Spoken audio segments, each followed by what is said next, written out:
Hello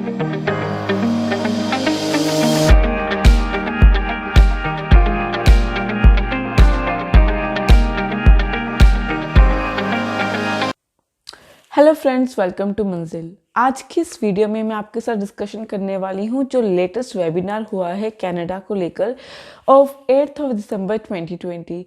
ये webinar सुनने के बाद मुझे ऐसा लगा कि काफ़ी क्वेश्चन थे जो पिछले कई सारे वेबिनार में जो पूछे गए थे वही रिपीट मोड में पूछे गए हैं, बट कुछ ऐसे क्वेश्चंस भी हैं जो मुझे थोड़ा डिफरेंट लगा और मुझे लगा कि ये क्वेश्चंस के आपको पता होने चाहिए और उसके आंसर उन्होंने क्या दिए वो भी आपको मालूम होने चाहिए। सबसे पहला क्वेश्चन तो उनका ये था कि बायोमेट्रिक कब होंगे। ये क्वेश्चन बहुत अराइज हो रहा है सम स्टूडेंट्स में और वो ये कह रहे हैं कि लाइक दो बच्चों ने अगर सेम अप्लाई किया था तो एक का बायोमेट्रिक जो है वो विद इन 1 वीक आ गया और एक का अभी तक आया नहीं, और उसके अकॉर्डिंग उसको रिफ्यूज़ल आने के चांसेस हैं, इसलिए उसका बायोमेट्रिक नहीं आ रहा। तो इस पे वेबिनार वालों ने या एम्बेसी मेंबर्स ने यही बताया है कि घबराने की कोई ज़रूरत नहीं है। लाइक कोविड के कारण उनके पास इस बार 20,000 से भी ज़्यादा जो हैं वो फाइल्स हैं। सो उनके पास स्टाफ कम होने के कारण जो प्रोसेसिंग है बहुत स्लो चल रहा है, पर इट डजंट मीन अगर आपका बायोमेट्रिक नहीं आ रहा आपका पीपीआर आने के बाद,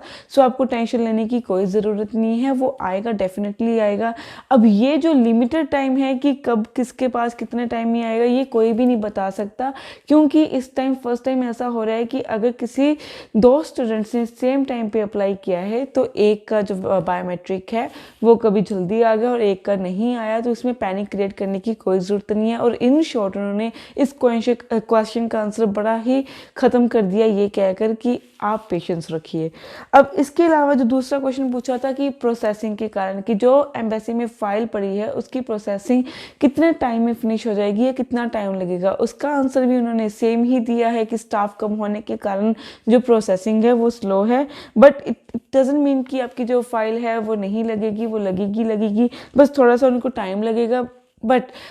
प्रोसेसिंग के कारण आपके पास पूरे के पूरे जो है डॉक्यूमेंट्स होने चाहिए, लाइक आपकी कंप्लीट फाइल होनी चाहिए, मेडिकल पूरा होना चाहिए, बायोमेट्रिक होने चाहिए, डीएलआई होनी चाहिए, देन आपको जो है वो पीपीआर आ जाएगा।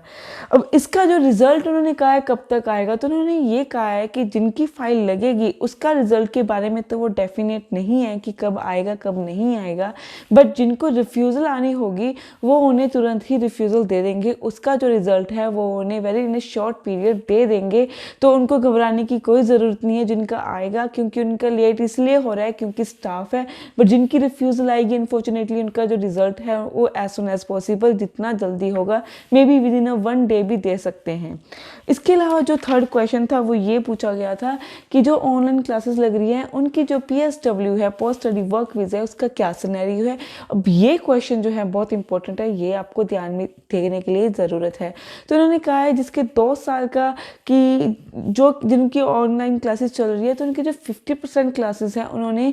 कनाडा लगाना मैंडेटरी है अगर उनको PSW चाहिए। फॉर एग्जांपल अगर किसी की 2 साल की है, कोई भी डिप्लोमा लिया है या उन्होंने कोई और कोर्स लिया है, तो 1 साल वो ऑनलाइन क्लासेस जो हैं उनको कनाडा लगाना मैंडेटरी है, तो ही उनको PSW मिलेगा। अब यहाँ पे सेकंड क्वेश्चन ये आता था जिनके है कोर्स सिर्फ 8 महीने का या 12 महीने का, तो उनका क्या सिनेरियो है। तो उन्होंने ये कहा है कि जिनका 8 महीने या 12 महीने का है, उन जिनकी लाइक मई में लगी थी या फिर सितंबर में लगेगी, उनको टेंशन लेने की कोई ज़रूरत नहीं है, उनको 1 साल का PSW जो है वो डेफिनेटली मिलेगा। तो आई थिंक ये जो क्वेश्चन उन्होंने राइज किया था ये डेफिनेटली इंपॉर्टेंट क्वेश्चन था जो आपको जानना ज़रूरी था कि जिनके जो कोर्सेज ज़्यादा हैं उनको 1 साल की जो स्टडी है उन्हें कनाडा लगाना मैंडेटरी है फॉर देयर PSWs। अब इसके अलावा जो फोर्थ क्वेश्चन था वो ट्रैवल को लेकर था, और ट्रैवल को लेकर हर वेबिनार में टू मैनी क्वेश्चंस आस्क किए जाते हैं, पूछे जाते हैं, पर उनका यही होता है कि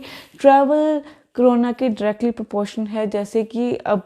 उन्होंने धीरे धीरे शुरू कर दिया है तो ये भी शुरू होगा, बट विद टाइम ही आपको पता चलेगा कि कितना बैचेस का जो स्लॉट है कितने कितने जो हैं वो टाइम के अकॉर्डिंग जाएंगे। बट ट्रैवल होने के लिए उन्होंने कुछ डॉक्यूमेंट्स कहे हैं कि जो मैंडेटरी होने चाहिए, वो मैं आपको बता देती हूँ। वो है पासपोर्ट स्टैम्प किया हुआ, दूसरा LOA, थर्ड जो है आपका क्वारंटीन प्लान, और जो फोर्थ है कि आपका कॉलेज जो है वो DLI लिस्ट में होना चाहिए। ये इन्होंने कहा है। और एविडेंस के तौर पे इन्होंने फ़ंड इसलिए कहा है कि जिनकी STS में फ़ाइल लगी है उनको GIC शो करना मैंडेटरी है, और जिनकी नॉन STS कॉलेजेस में फ़ाइल लगी है उन्हें फ़ंड्स शो करना मैंडेटरी है। इस पर मैंने आपको पिछली वीडियो पे भी कहा था कि अगर किसी के पास फंड्स नहीं है, उनकी फ़ाइल वीक है, बैकग्राउंड वीक है, तो वो इनडायरेक्टली उनका कहने का मतलब यही था कि you have to show your fund so that उनको बिलीव हो जाए कि आप वहाँ पे कमाने के पर्पस में नहीं जा रहे हो, और अगर कोई वहाँ पे प्रॉब्लम आती है तो यू हैव सम बैक, ताकि आप अपना जो एक्सपेंसेस है वो कनाडा में जाके हैंडल कर सके। उसके अलावा अगर उन्होंने पूछा था कि जो पेंडिंग डॉक्यूमेंट्स है, लाइक किसी का आइल्स एक्सपायर हो गया, किसी का TRF एक्सपायर हो गया, किसी का मेडिकल एक्सपायर हो गया, तो क्या वो उनको दोबारा करने की ज़रूरत है। और यहाँ पे उन्होंने आंसर दिया कि जब तक वो नहीं मांगेंगे तब तक उनको कोई बायोमेट्रिक दोबारा अटैच करने की कोई ज़रूरत नहीं है, कोई TRF आइल्स जो है दोबारा अटैच करने की कोई ज़रूरत नहीं है।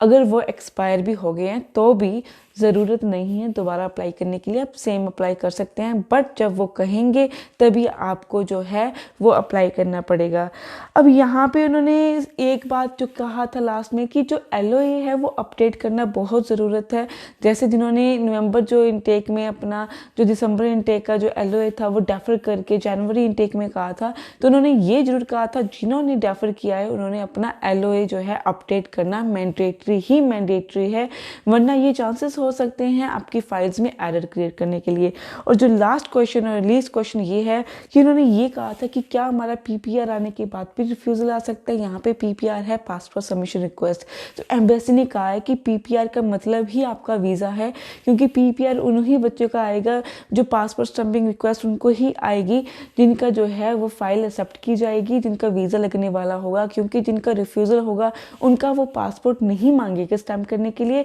तो ये घबराने की कोई ज़रूरत नहीं है। PPR अपना जब आता है तो आप 2 वे कोरियर के थ्रू अपना पासपोर्ट सेंड कीजिए और सक्सेसफुली जो है उसे स्टैंपिंग करवा के वापस लीजिए, क्योंकि वही आपका वीज़ा और सक्सेसफुली जो है आपका वो वीज़ा लग जाएगा, then you are eligible for the travel. So ये जो मेन क्वेश्चन थे जो इस बार के वेबिनार में हुए थे, एंड आई थिंक ये आपको जानने के लिए ज़रूरत थे। तो this is the all about 8 दिसंबर और 2020 webinars question and answers by embassy. I hope this video आपको अच्छा लगा होगा, इन्फॉर्मेटिव लगा होगा। Thank you.